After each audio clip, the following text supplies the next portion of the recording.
Fox's music wasn't the only synthetic portrait of the 70s metropolis.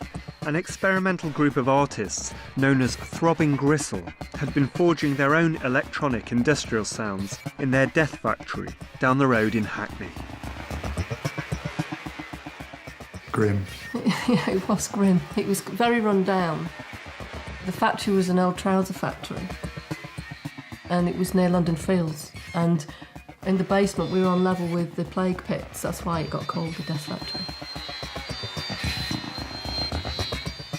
There was still a lot of sort of antagonism left over from, I know it sounds like unbelievable, post-war, because there were still people there, like the park keeper, who used to be one of Mosley's brown shirts.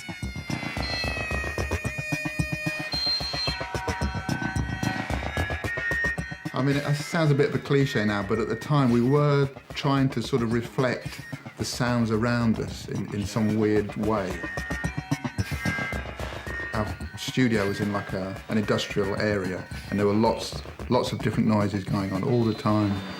And we were sort of trying to reflect all these sounds and the way they all come together into like this weird mishmash of electronic experimental textures.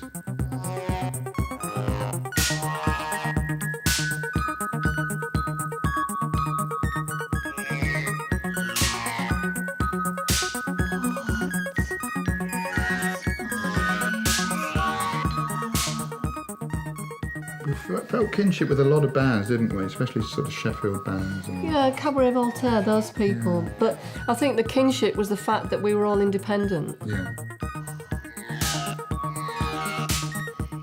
Chris Carter in Throbbing Gristle was a sort of nut for Tangerine Dream and that kind of music. So they were sort of some hypnotic, dreamy, electronic Throbbing Gristle tracks that were actually quite sort of pretty in a funny sort of misshapen way. And I had these synths. And because they were homemade synths, they weren't bought sort of off the shelf, they weren't Rolands and Korgs, they sounded quite unique anyway. They didn't sound like regular synths. And then I built this effects unit. I saw this design in Practical Electronics, and you could combine all the effects together and put a guitar through it or a voice or anything. So I started building these units for Throbbing Gristle and called them Gristleizers. We were never punk, we're not punk, we were industrial. We were an industrial experimental music band.